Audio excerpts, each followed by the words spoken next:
Bonjour et bienvenue dans ce deuxième numéro de Namuzindo à Kinshasa. Moi c'est Kali Mwelameji. Aujourd'hui nous sommes encore avec vous. Nous sommes au niveau de la commune de la Gombe. La commune de la Gombe, on l'a choisie parce que hier dans la conférence de presse du docteur Muyembe, la commune de la Gombe est l'une des zones rouges d'épidémie coronavirus.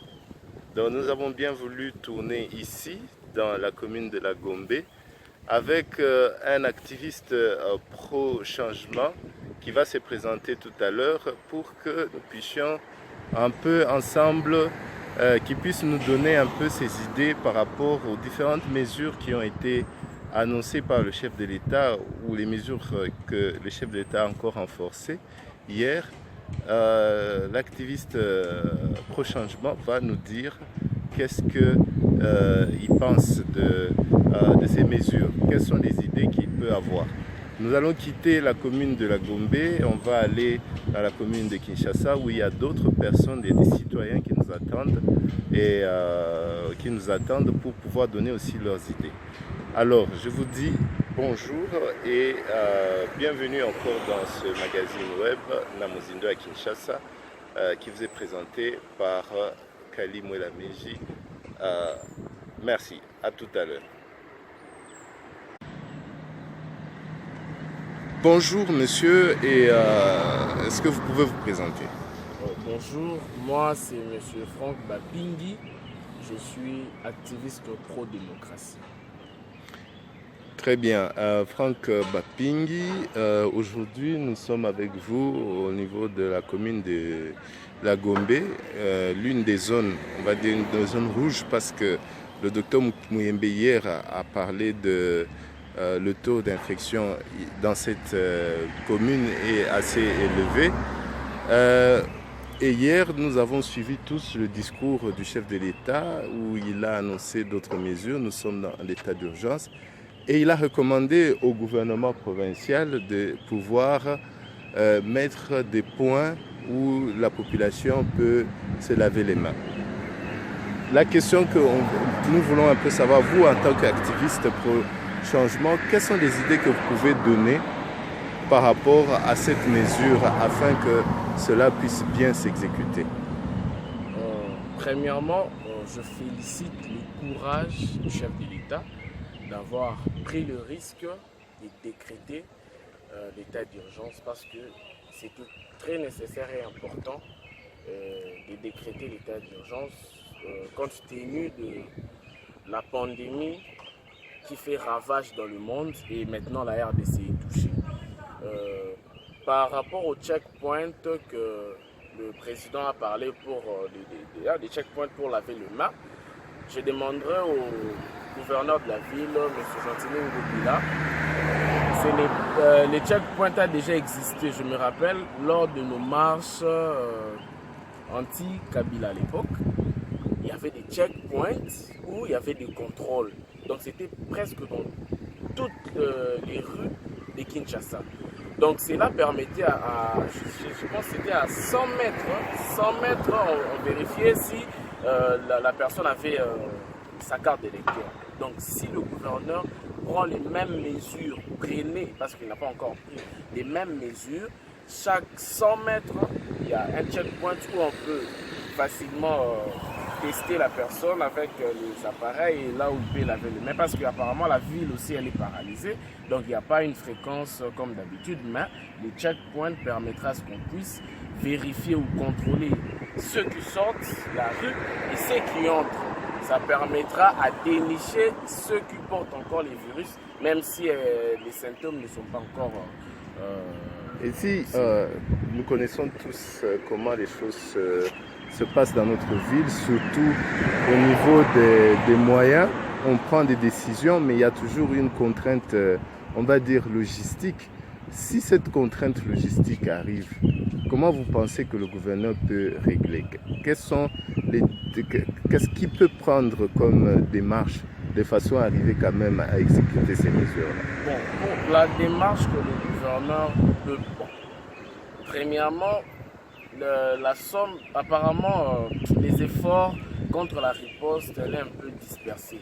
Il fallait mutualiser avec d'autres gouverneurs comment est-ce que nous pouvons faire face à cette pandémie. Mais pour prendre des mesures, moi je pense que le gouverneur ne sera pas buté face à la logistique parce que je pense que la Chine et la Belgique a déjà donné quelques matériels qui peuvent faire quelque chose.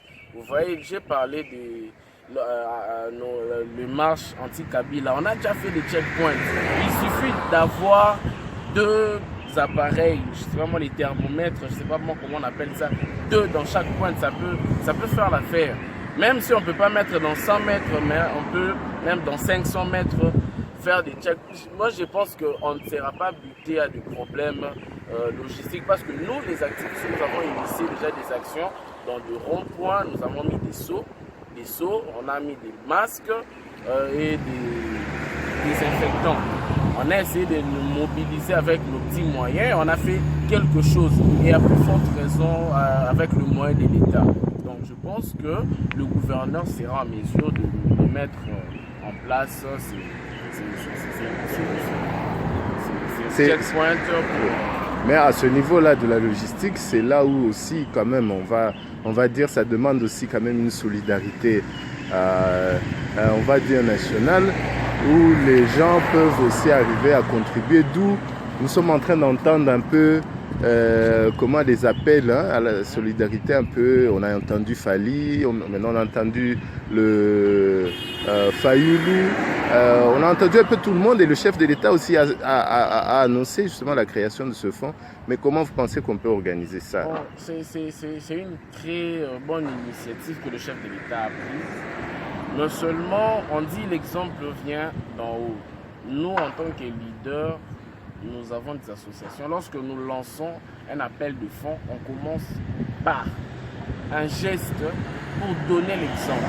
Le chef de l'État a eu l'initiative, c'est bien bon, mais moi je demanderai au chef de l'État de commencer lui-même par prendre même la moitié de son salaire, la moitié du frais de fonctionnement de la présidence par exemple, et de verser dans ces fonds de solidarité. Et ainsi demander aux ministres et aux autres cadres, acteurs politiques de faire autant, et cela donnera l'impulsion à nous, la population, de verser nos $1, nos $2, pourquoi pas aller plus. Et j'en appelle aussi à ces businessmen, ces boss qu'on chante matin, midi, soir, Eric Mandala, Abed Achour et les autres, qui donnent l'argent dans des boîtes, dans des bars. Maintenant là, nous sommes face à une menace, nous sommes en guerre, nous avons besoin de fonds. J'appelle toutes ces personnes-là de verser leur aide à ces fonds de solidarité. Je pense que ça sera humanitaire. Merci beaucoup. Est-ce que vous avez un message particulier à lancer au peuple quinois et à l'ensemble du peuple congolais? J'ai un message, j'adresse d'abord le message aux autorités publiques. C'est bien bon. Il faut regarder la caméra. Oui, c'est bien bon. C'est bien bon de confiner la population, mais nous connaissons la vie sociale de la population. Monsieur le Président, s'il vous plaît, s'il y a possibilité, donnez l'ordre à la régie des eaux, à la SNEL, d'abord, de nous arrêter ces sales blagues-là avec des coupures intempestives. Et ça ne nous permet pas vraiment de rester à la maison et de vivre normalement. Et puis si ça serait possible de nous exempter avec des factures, vous voyez, les gens ne vendent pas, les gens ne sortent pas, les gens ne partent pas au travail. Et si possible, le chef de l'État peut donner l'ordre à ce que ces mois-ci, peut-être le mois prochain, que la population ne puisse pas payer les factures. Ça sera la moindre des choses parce que face à cette maladie, face à cette pandémie, en tout cas, les responsabilités sont partagées, les pertes sont aussi partagées. Je demanderai à la population d'observer les mesures de prévention que le gouvernement, que les équipes des ripostes ont données. S'il faut rester rester à la maison, il faut se nettoyer les mains, il faut éviter des accolades, des accrochages, tout ça. Ça permet à la propagation. Donc si nous restons à la maison, je pense que nous allons vaincre cette maladie. Merci. Nous sommes dans la commune de Kinshasa, juste à côté de la station Total, croisement Kabambar à Bokassa. Comme je vous ai dit, la commune de Kinshasa a été aussi citée parmi les zones rouges de cette pandémie de coronavirus. Et nous sommes venus à la rencontre d'un autre activiste pour qu'il puisse lui aussi nous donner ses idées par rapport aux mesures qui ont été arrêtées et aussi il puisse nous donner la situation de cette commune. Donc nous allons, il va se présenter tout de suite et comme ça vous allez découvrir, vous allez l'entendre, quelles sont les idées qu'il a, de façon à ce que nous puissions effectivement nous protéger contre ce virus de coronavirus. Bonjour Monsieur Tony. Bonjour Cordon. Vous pouvez vous présenter? Oui, je suis Tony Njoli, militant de la Lucha, leader d'opinion dans la commune de Baroko. Ok, Monsieur Tony, hier nous avons écouté le président de la République qui a fait le discours et qui a encore donné d'autres mesures. Parmi ces mesures, il y a les différents points où le gouvernement provincial doit pouvoir mettre des points où la population peut se laver les mains. Vous, en tant qu'activiste, qu'est-ce que vous pourriez donner comme orientation au gouverneur de façon à ce que cette action puisse être une réussite? Bon, actuellement, étant que leader d'opinion et militant de la Lucha, je trouve malgré les décisions des chefs de l'État, rien ne se met en place comme travail. Rien ne se met en place sauf des déclarations, tout ça. Mais ce que nous sommes en train de déplorer et de dénoncer aussi en même temps, c'est le gouvernement provincial et le gouvernement central. D'abord, on voit dans d'autres pays ailleurs, les gouvernements ils mettent des moyens pour aller dans les choses essentielles. Des choses essentielles pour le moment, on peut dire comme des désinfectants et des cache-nez. L'État lui-même, il peut mobiliser d'abord des moyens parce que ça c'est vrai, on le sait, notre pays. Et des usines que nous avons dans notre pays. On n'a pas assez aussi des usines. Oui, mais comment on fait pour quand même, c'est important que la population puisse se laver les mains. Comment le gouvernement provincial s'y prend pour pouvoir permettre à la population de se laver les mains? C'est quand même une mesure salutaire de la population, permettre à la population de se laver les mains. Qu'est-ce que vous, en tant que militant de la Lucha pour changement, vous pouvez conseiller au gouvernement provincial comment il peut s'y prendre pour pouvoir mettre les différents points où la population peut se laver les mains? Moi, je suis déjà en train de le faire, en train de mobiliser dans ma commune chaque coin d'avenue, entre entrée et sortie. Ça puisse avoir au moins des seaux. Donc à tout le monde, que ce soit même les passagers qui vont juste avoir l'accès dans cette avenue, il faut qu'ils puissent avoir l'habitude de laver les mains. Et je tiens au gouvernement, il faut le lieu comme de marché central, le lieu comme tous les arènes de bus, que le gouvernement maîtrise mieux, et en particulier notre secteur vers Kinshasa, Nimassina, tout ça. Tous les arènes de bus, il faut que ça puisse avoir des désinfectants et des seaux pour que les gens puissent les laver les mains. Et l'équipe qui va être là pour mobiliser à remplacer de l'eau quand il y aura des seaux vides et tout ça. Oui. Tout ça, vous l'avez soulevé, vous venez de soulever de ça tout à l'heure, qu'il faut des moyens. Nous avons entendu, nous l'avons entendu hier, le président a parlé de la création d'un fonds, de soutien pour lutter contre le coronavirus. Et aussi le président Fayoulou, président de l'ICD, a demandé aussi à ce que ça puisse se faire. Il y a Fali Poupa qui a aussi demandé ça. Comment vous pensez que tout ça peut s'organiser? Parce que effectivement, on peut souhaiter toutes ces actions, mais il faut des moyens. Mais comment on peut organiser tout ça? Bon, ça c'est vrai. On dit dans un pays, si vous voyez le peuple ou la population veulent à la solidarité, il faut comprendre l'État n'existe pas dans ce pays-là. Je le dis clairement. Si vous voyez le peuple commence à appeler à la solidarité ou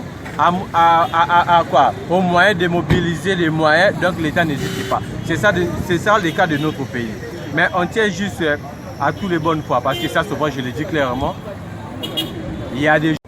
Voilà, vous avez compris que l'élément n'est pas arrivé à la fin parce que nous avons été interrompus par la police qui est venue interrompre l'interview que nous faisions avec l'activiste de la Lucha. La police qui ne comprenait pas pourquoi nous étions en train de filmer, pourquoi nous étions en train de faire cette interview et nous a empêché de continuer notre travail. D'où nous avons, vous avez vu la caméra a coupé et nous étions au poste de police pour s'expliquer qu'est-ce que nous étions en train de faire. Nous avons remarqué même au niveau du poste de police que les policiers ne sont pas assez sensibilisés par rapport à la maladie coronavirus. Il y a un comportement impossible là-bas, les gens ils se touchent partout, les gens ils ne respectent rien du tout. Il y a pas, j'ai vu juste un seul point où il y avait des seaux d'eau, or il y a plusieurs bureaux où on devait mettre des seaux d'eau pour que les gens puissent se laver les mains. Et ça, je n'ai pas remarqué. Donc, il faut prêcher par le bon exemple. On met les gens en danger dans un endroit qui devait plutôt sécuriser. Donc, le gouvernement provincial doit vraiment veiller à ça. Il faut vraiment mettre les points d'eau partout. Dans les postes de police, c'est des endroits qui sont fréquentés, dans les hôpitaux, partout où les gens, dans les communes, partout où les gens vont, ils vont entrer en contact avec les gens, d'autres personnes, il faut mettre des seaux d'eau pour que les gens puissent arriver à se laver les mains. Donc aujourd'hui encore une autre observation, vous comprenez, je suis en train de transpirer parce que je viens justement de là. Je ne sais pas, peut-être que j'ai chopé cette maladie par la manipulation où j'ai déposé peut-être la main, je ne sais où, parce qu'il n'y a pas ces précautions. Il n'y a pas ces précautions. Il faut tenir compte de ces précautions. Donc nous étions avec Franck Bapimbi qui est un militant de ECHA et Tony Njoli qui est militant de la Lucha qui est en train de sensibiliser aussi au niveau de la station sociale totale de la zone de Kinshasa, de la commune de Kinshasa et aussi au niveau de l'avenue Roi Baudouin à Gombe où j'ai trouvé Franck Baping. Donc, en tout cas, cher gouverneur, monsieur le gouverneur, commencez d'abord par les gens qui sécurisent la population, la police, les policiers. Dans les communes, il faut mettre les seaux d'eau. Mettez les seaux d'eau. C'est incroyable ce que j'ai vu au niveau de la commune. Ils ont interrompu mon travail et en plus, ils sont allés encore m'exposer. Ce qui est pas normal du tout. Ce qui n'est pas normal du tout, il faut arriver à vraiment suivre ça de près. C'est des comportements à risque. Et encore la zone de Kinshasa, le docteur Mouyembe a dit que le virus, il est dans la commune de Kinshasa. Comment on peut arriver là où justement se trouve l'autorité de l'État? On n'arrive pas à voir les mesures qui ont été annoncées par le chef de l'État être appliquées. Nous allons couper par là et je vous dis merci de m'avoir suivi. Je vous demande en tout cas d'avoir un comportement responsable. Suivez ce qu'on vous demande de faire, lavez les mains. C'est notre comportement qui va nous sauver. C'est notre comportement qui va nous sauver. Je vous remercie et je vous dis au prochain numéro. Merci. Bye.